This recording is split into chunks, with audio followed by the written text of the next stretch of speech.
Hello friends, conceptual classes में आप लोगों का स्वागत है। मैं जितेंद्र कुमार आप लोगों का स्वागत करता हूं। आज के वीडियो में दोस्तों हम लोग बहमनी साम्राज्य के बारे में पढ़ेंगे कि किस तरह से बहमनी साम्राज्य का उदय होता है और बहमनी साम्राज्य के अंतर्गत कई शासकों ने यहाँ शासन किया है। तो दोस्तों बहमनी साम्राज्य के बारे में आज हम लोग पढ़ेंगे। इसके पहले वीडियो में हम लोगों ने विजयनगर साम्राज्य के बारे में पढ़ा। दोस्तों बहमनी साम्राज्य को पढ़ने से पहले थोड़ा सा दिल्ली सल्तनत की चीज़ें को रिकॉल कर लेते हैं ताकि ये सारी चीज़ें हम लोगों को समझने में आसानी हो। दोस्तों होता क्या है कि जब मोहम्मद बिन तुगलक का समय रहता है दोस्तों, और जब मोहम्मद बिन तुगलक अपनी राजधानी दिल्ली से देवगिरी हस्तांतरित करता है और वहाँ बस नहीं पाता है, और जब वह पुनः अपनी राजधानी दिल्ली लेकर जाता है देवगिरी से, तो दक्षिण भारत के क्षेत्रों में दोस्तों जो मुस्लिम रहते हैं, जो अमीर वर्ग के मुस्लिम रहते हैं दोस्तों, वह उनके खिलाफ विद्रोह कर देते हैं। चूंकि मोहम्मद बिन तुगलक के शासनकाल में दोस्तों कोई भी जनता उनसे खुश नहीं रहते हैं, उनके कोई भी काम सफल नहीं होता है। इसी कारण उन्हें हम लोग मूर्ख राजा या पगला बादशाह के नाम से भी जानते हैं दिल्ली सल्तनत के तहत। तो यही जो दक्षिण भारत का क्षेत्र रहता है दोस्तों, इसमें अमीर मुस्लिम वर्ग के लोगों के द्वारा विद्रोह कर दिया जाता है और हसन गंगू नामक व्यक्ति के द्वारा नेतृत्व में एक नए साम्राज्य की उदय होती है, और उसी साम्राज्य को हम लोग बहमनी साम्राज्य के रूप में जानते हैं। और आज हम लोग उसी के बारे में पढ़ेंगे। तो दोस्तों अगर आप लोग पिछला वीडियो नहीं देखे हैं तो आप लोग जाकर के पिछले वीडियो को देखें, तो चीज़ें आप लोगों को ज़्यादा समझ में आएगी। तो दोस्तों आइए आज हम लोग बहमनी साम्राज्य के बारे में इस मैप के माध्यम से समझने का प्रयास करेंगे कि उसका पूरा जो क्षेत्र था, कहाँ तक बहमनी साम्राज्य का विस्तार था, तथा इन सारे ऑब्जेक्टिव के माध्यम से यह भी समझने का प्रयास करेंगे कि बारी बारी से किन शासकों ने बहमनी साम्राज्य के तहत यहाँ शासन किया है। तो दोस्तों ये जो दक्षिण भारत का क्षेत्र था, और यहाँ से जो ये तुंगभद्रा नदी बहती थी दोस्तों, और यहाँ पे कृष्णा नदी, और यहाँ पे दोनों दोस्तों एक द्वाब का क्षेत्र बनाती थी। और पहले वाले वीडियो में भी हम लोग बताए थे कि इस द्वाब के क्षेत्र को दोस्तों रायचूर कहा जाता था, और यही द्वाब का क्षेत्र जो रायचूर था, इसी के लिए विजयनगर साम्राज्य और बहमनी साम्राज्य में बराबर टकराव होते रहती थी। तो कल हम लोग विजयनगर साम्राज्य के बारे में पढ़ लिए हैं दोस्तों, तो आज हम लोग बहमनी साम्राज्य के बारे में पढ़ेंगे। बहमनी साम्राज्य के बारे में कहा जाता है दोस्तों कि बहमनी साम्राज्य में पहले बहुत सारे शासक करते हैं, फिर बहमनी साम्राज्य धीरे धीरे 5 छोटे छोटे प्रांतों में बढ़ जाता है, और फिर बहमनी साम्राज्य का पतन हो जाता है। तो किस तरह से वो छोटे छोटे राज्यों में बढ़ता है, किस तरह से उसका पतन होता है, इन सारे चीजों को हम इस वीडियो के माध्यम से देखेंगे। तो आइए दोस्तों हम लोग पढ़ते हैं बहमनी साम्राज्य के बारे में। दोस्तों कहा जाता है कि बहमनी साम्राज्य का जो स्थापना है वह हसन गंगू नाम के व्यक्ति के नेतृत्व में इसका उदय होता है। तो बहमनी साम्राज्य के संस्थापक के रूप में भी दोस्तों हसन गंगू को जाना जाता है। तो हसन गंगू के कई अनेक नाम भी हैं जिनके बारे में ऑब्जेक्टिव अनेक नामों को देकर भी पूछा जाता है। तो उनके अलग अलग नाम को भी आप याद रखिएगा। उन्हें अबुल मुजफ्फर भी कहा जाता है, जफर खां के नाम से भी जाना जाता है दोस्तों, और हसन गंगू भी कहा जाता है। हसन गंगू इन्हें इसलिए कहा जाता है दोस्तों चूंकि यह एक गंगू नाम के ब्राह्मण के यहाँ रहते हैं, इसीलिए इनका नाम हसन गंगू पड़ता है। तो इन सारे नामों को आप याद रखिएगा, ऑब्जेक्टिव में कोई भी नाम देकर क्वेश्चन पूछा जा सकता है। दोस्तों कहा जाता है कि बहमनी साम्राज्य के तहत कुल 18 शासकों ने बारी बारी से यहाँ शासन किया है, तथा कुल 175 वर्षों तक कुल शासकों ने यहाँ शासन किया है। तो सभी शासकों के बारे में हम लोग बारी बारी से पढ़ेंगे दोस्तों, तथा उनसे जो ऑब्जेक्टिव एग्जाम में पूछे जाते हैं उन्हें क्लियर करने का प्रयास करेंगे। तो दोस्तों हसन गंगू के बारे में कहा जाता है कि जब इनके नेतृत्व में बहमनी साम्राज्य का उदय होता है, तो यह सबसे पहले जो है अपनी राजधानी दोस्तों यह गुलबर्गा को बनाते हैं। यह अपनी राजधानी कहाँ बनाते हैं दोस्तों?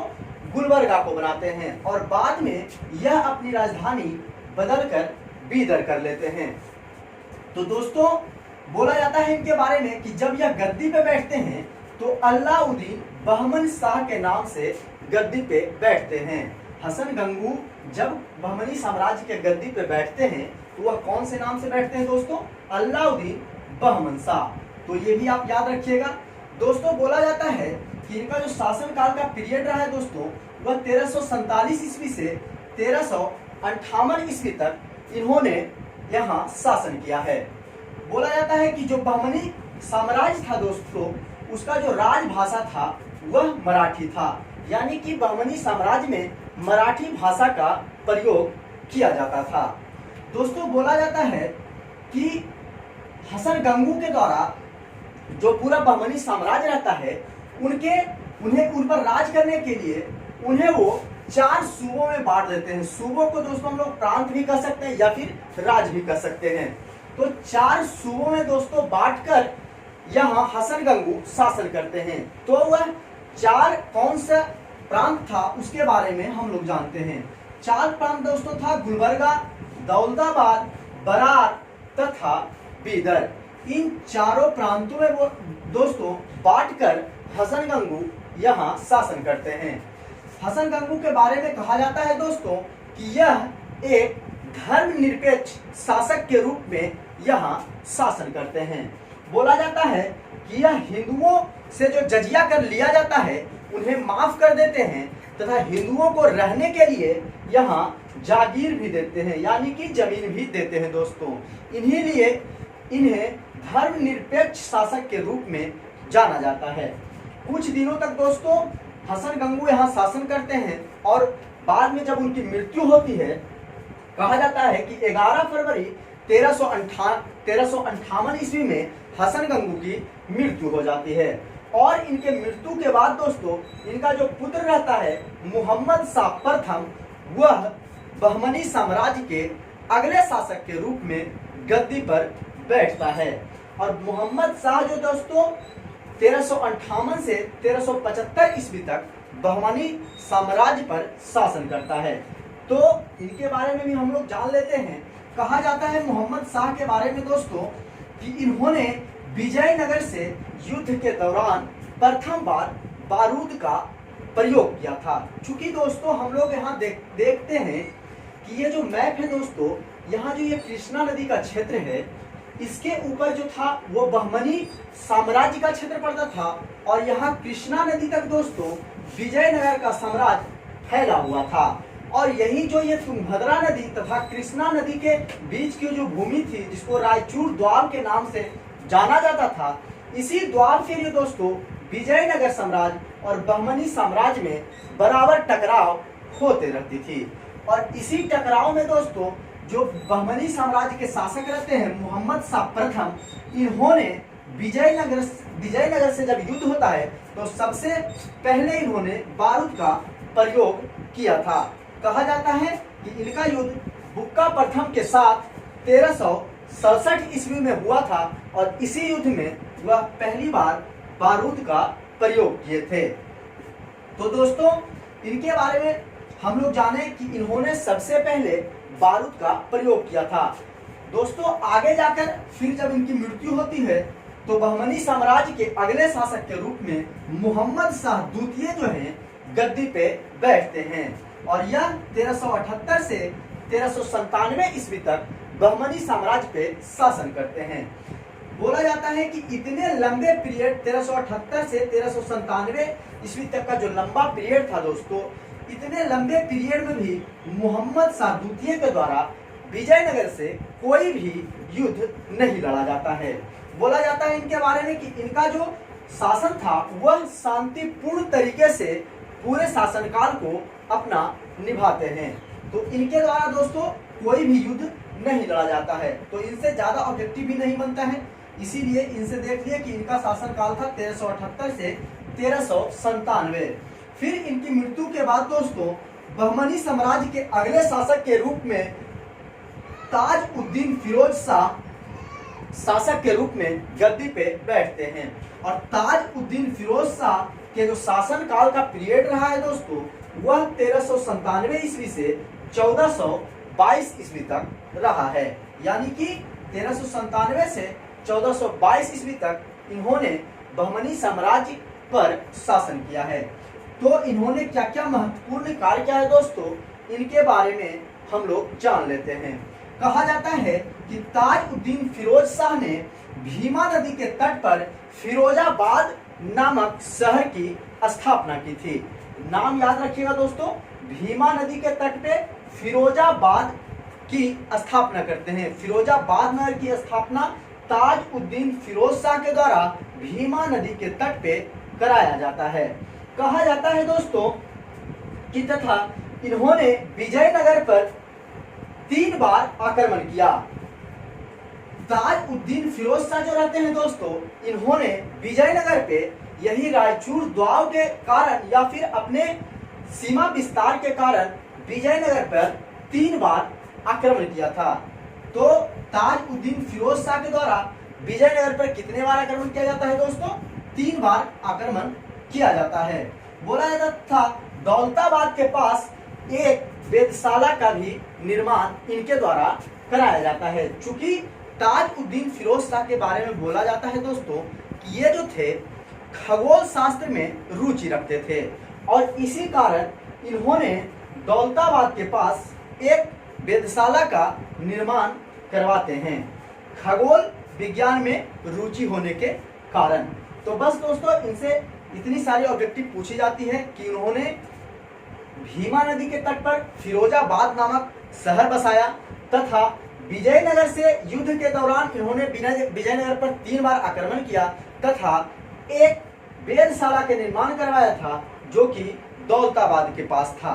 तो फिर इनके मृत्यु के बाद दोस्तों अगले शासक के रूप में शिहाबुद्दीन अहमद शाह जो हैं बहमनी साम्राज्य के गद्दी पे बैठते हैं। और यह दोस्तों 1422 ईस्वी से 1436 ईस्वी तक यहाँ शासन करते हैं। इनके बारे में बोला जाता है दोस्तों कि 1425 ईस्वी में इन्होंने अपना राजधानी बदलकर बीदर कर लिया था। तो शिहाबुद्दीन अहमद शाह के द्वारा अपनी राजधानी चेंज की जाती है दोस्तों, और चेंज करके कहाँ कर लिया जाता है दोस्तों? बीदर कर लिया जाता है। तथा बोला जाता है कि उन्होंने वहां अपना राजधानी बनाता है और बाद में उसका नाम बदलकर मुहम्मदाबाद रख देता है। इसी बीदर का नाम दोस्तों बाद में बदलकर शिहाबुद्दीन के द्वारा मुहम्मदाबाद रख दिया जाता है राजधानी बनाने के बाद। तो फिर जब शिहाबुद्दीन अहमद शाह की मृत्यु हो जाती है दोस्तों, तो उनके बाद बहमनी साम्राज्य के अगले शासक के रूप में मोहम्मद तृतीय जो है गद्दी पे बैठते हैं। और मोहम्मद तृतीय के बारे में कहा जाता है कि इन्होंने 1463 ईस्वी से 1487 ईस्वी तक बहमनी साम्राज्य की गद्दी पे शासन किया है। मोहम्मद तृतीय के बारे में बोला जाता है दोस्तों कि महमूद गवा को उन्होंने अपने दरबार में प्रधानमंत्री के पद पे नियुक्त किया था। तो प्रधानमंत्री के पद पे नियुक्त किनको करते हैं दोस्तों? महमूद गवा को। और महमूद गवा को उन्होंने ख्वाजा जहां की उपाधि भी दी। तो महमूद गवा को उन्होंने अपने दरबार में प्रधानमंत्री के पद पे नियुक्त किया दोस्तों, तथा ख्वाजा जहां की उपाधि दी। बाद में बोला जाता है दोस्तों कि इस ख्वाजा ये जो महमूद गवा रहते हैं, इनके द्वारा ही रियाजुल इंसा नाम करके जो पत्र आता था दरबार में, उसको संग्रह किया जाता था। तो पत्रों का संग्रह जो दोस्तों महमूद गवा के द्वारा कौन से नाम से किया जाता था? रियाजुल इंसा के नाम से। तो इसे भी आप याद रखिएगा दोस्तों। बोला जाता है कि महमूद तृतीय के शासनकाल में ही एक रूसी यात्री निकितन ने बहमनी साम्राज्य की यात्रा की थी। तो महमूद तृतीय के शासनकाल में दोस्तों कहाँ के यात्री ने बहमनी साम्राज्य का यात्रा किया? तो वह रूसी यात्री था दोस्तों, और उसका नाम क्या था? निकितिन था। तो फिर मोहम्मद तृतीय की जब मृत्यु होती है दोस्तों, तो ज्यादा दिनों तक फिर बहमनी साम्राज्य चल नहीं पाता है, और अंतिम शासक के रूप में दोस्तों खलीमुल्ला या उनको अली मुल्ला के नाम से भी जाना जाता है, वह गद्दी पे बैठते हैं। और कहा जाता है कि इनकी जब मृत्यु होती है, जो बहमनी साम्राज्य के अंतिम शासक रहते हैं खलीमुल्ला, चाहिए जिनको अली मुल्ला के नाम से भी जाना जाता है, जब इनकी मृत्यु होती है दोस्तों, तब बहमनी साम्राज्य यही छोटे छोटे 5 प्रांतों में 5 अलग अलग हिस्सों में बट जाता है। तो और अलग अलग शासकों के द्वारा अलग अलग वंश की स्थापना की जाती है। तो कौन से वंश की स्थापना इन 5 जगह पर और किनके द्वारा की गई थी दोस्तों, आइए उनके बारे में हम लोग इनके माध्यम से पढ़ते हैं। कहा जाता है दोस्तों कि जब बहमनी साम्राज्य के अंतिम शासक खलीमुल्ला या अलीमुल्ला की मृत्यु होती है, उसके बाद जब यह 5 प्रांतों में बढ़ता है, तो जो बीजापुर का क्षेत्र जो रहता है दोस्तों, उस क्षेत्र को यूसुफ आदिल शाह के द्वारा एक नए वंश की वहां स्थापना की जाती है और उस वंश का नाम रहता है दोस्तों आदिल शाही वंश। इन्होंने अपने नाम पर ही दोस्तों अपना वंश का नाम रखते हैं, यानी कि यूसुफ आदिल शाह जो रहते हैं वह बीजापुर के क्षेत्र पर आदिल शाही वंश की स्थापना करते हैं। उसी प्रकार दोस्तों अहमदनगर का जो क्षेत्र रहता है, उस पर मलिक अहमद के द्वारा निजाम शाही वंश की स्थापना की जाती है। और जो बरार का क्षेत्र रहता है दोस्तों, उस पर फतेह उल्लाह के द्वारा, फतेह उल्लाह इमाद शाह इनका पूरा नाम है, इनके द्वारा इमाद शाही वंश का स्थापना किया जाता है। यानी कि ज्यादातर जो वंश रहता है दोस्तों, वह अपने नाम पर ही उस वंश की स्थापना कर देते हैं। तो अगर आप इनके नाम को याद रखेंगे तो वंश को ज्यादातर आप याद रखने में आसानी होगी। तो देखिए दोस्तों, इसमें आदिल शाह जो रहते हैं वो आदिल शाही वंश की स्थापना करते हैं, तथा इमाद शाह जो रहते हैं इमाद शाही वंश की स्थापना करते हैं। उसी प्रकार जो गोलकुंडा का क्षेत्र रहता है दोस्तों, उस पर कुली कुतुब शाह के द्वारा कुतुब शाही वंश की स्थापना की जाती है। और जो बीदर का क्षेत्र रहता है दोस्तों, उस पर अमीर अली बरीद के द्वारा बरीद शाही वंश की स्थापना की जाती है। तो लगभग इनमें से 5 में से 4 ऐसे शासक थे जिन्होंने अपने नाम पर ही वंश की स्थापना की। यहाँ पे बरीद ने बरीद शाही वंश की, कुतुब शाह ने कुतुब शाही वंश की, इमाद शाह ने इमाद शाही वंश की, आदिल शाह ने आदिल शाही वंश की स्थापना की। यहाँ सिर्फ मलिक अहमद निजाम शाही वंश की स्थापना करते हैं। तो अगर आप जो क्षेत्र रहता है उसके शासक के नाम को अगर आप याद रखते हैं तो उनके वंश का नाम अपने आप याद रहेगा दोस्तों। उसके बाद कहा जाता है दोस्तों कि जब बहमनी साम्राज्य ये छोटे छोटे 5 प्रांतों में बट जाता है, तो उनमें अपने क्षेत्र विस्तार के लिए बराबर युद्ध होते रहता है। और युद्ध होने के कारण दोस्तों वह अपने आप में लड़कर, अपने आप में टकराकर बर्बाद हो जाते हैं। और बाद में कहा जाता है कि उन्हें मुगलों के द्वारा जीत लिया जाता है। तो आइए उनके बारे में हम लोग थोड़ा सा जान लेते हैं। कहा जाता है दोस्तों कि 1574 ईस्वी में बरार को अहमदनगर के द्वारा जीत लिया जाता है। ये जो बरार का क्षेत्र रहता है दोस्तों, अहमदनगर इसको जीत लेता है। और बोला जाता है कि 1619 ईस्वी में बीदर को बीजापुर के द्वारा जीत लिया जाता है। ये जो बीदर का क्षेत्र रहता है इसको बीजापुर जीत लेता है दोस्तों। और बाद में कहा जाता है कि जो अहमदनगर जो बरार को जीता था, उस अहमदनगर को अकबर तथा शाहजहां जो मुगल वंश के शासक रहते हैं, क्योंकि दोस्तों जब सल्तनत काल का अंत होता है तो उस समय उधर बाबर के द्वारा मुगल वंश की स्थापना कर दी जाती है और फिर उनके जो शासक रहते हैं दोस्तों, उन्हीं के द्वारा इन बहमनी साम्राज्य के जो छोटे छोटे प्रांत रहते हैं, चूंकि इनमें खुद में फूट रहती है, इसीलिए उन्हें इनके द्वारा जीत लिया जाता है। तो अहमदनगर को दोस्तों अकबर तथा शाहजहां के द्वारा जो कुछ क्षेत्र रहता है उसको जीत लिया जाता है, तथा बीजापुर का जो क्षेत्र रहता है जो कि बरीद को जीता था, जो बरीद इसका छोटा था, उस बीजापुर के द्वारा जीत लिया जाता है। और जो बीजापुर जो पूरा साम्राज्य उसका बन जाता है, तो कहा जाता है फिर उसको गोलकुंडा जीत लेता है। जो गोलकुंडा रहता है दोस्तों उसके द्वारा जीत लिया जाता है। और फिर कहा जाता है कि कुछ दिनों के बाद गोलकुंडा को भी औरंगजेब के द्वारा जीत लिया जाता है और इसी तरह से बहमनी साम्राज्य का पतन हो जाता है। तो धीरे धीरे करके ये जो बहमनी साम्राज्य रहता है पूरा मुगल वंश में लिया जाता है। मुगल शासकों ने इस सारे प्रांतों को धीरे धीरे जीत लेते हैं और फिर यह मुगल वंश में शामिल हो जाता है। तो इन सारे चीज़ों को फिर मुगल वंश में देखेंगे, मुगल वंश में भी हम लोग को थोड़ा बहुत देखने को मिलेगा। तो आज के वीडियो के माध्यम से दोस्तों हम लोगों ने इन सारे ऑब्जेक्टिव के थ्रू बहमनी साम्राज्य को समझने का प्रयास किया। आशा करते हैं कि आप लोगों को बहमनी साम्राज्य समझ में आया होगा। अगर समझ में आया है तो प्लीज़ हमारे वीडियो को लाइक करें, हमारे चैनल को सब्सक्राइब करें तथा ज़्यादा से ज़्यादा दोस्तों के पास शेयर किए रहे। तो आज के लिए इतना ही दोस्तों, थैंक यू।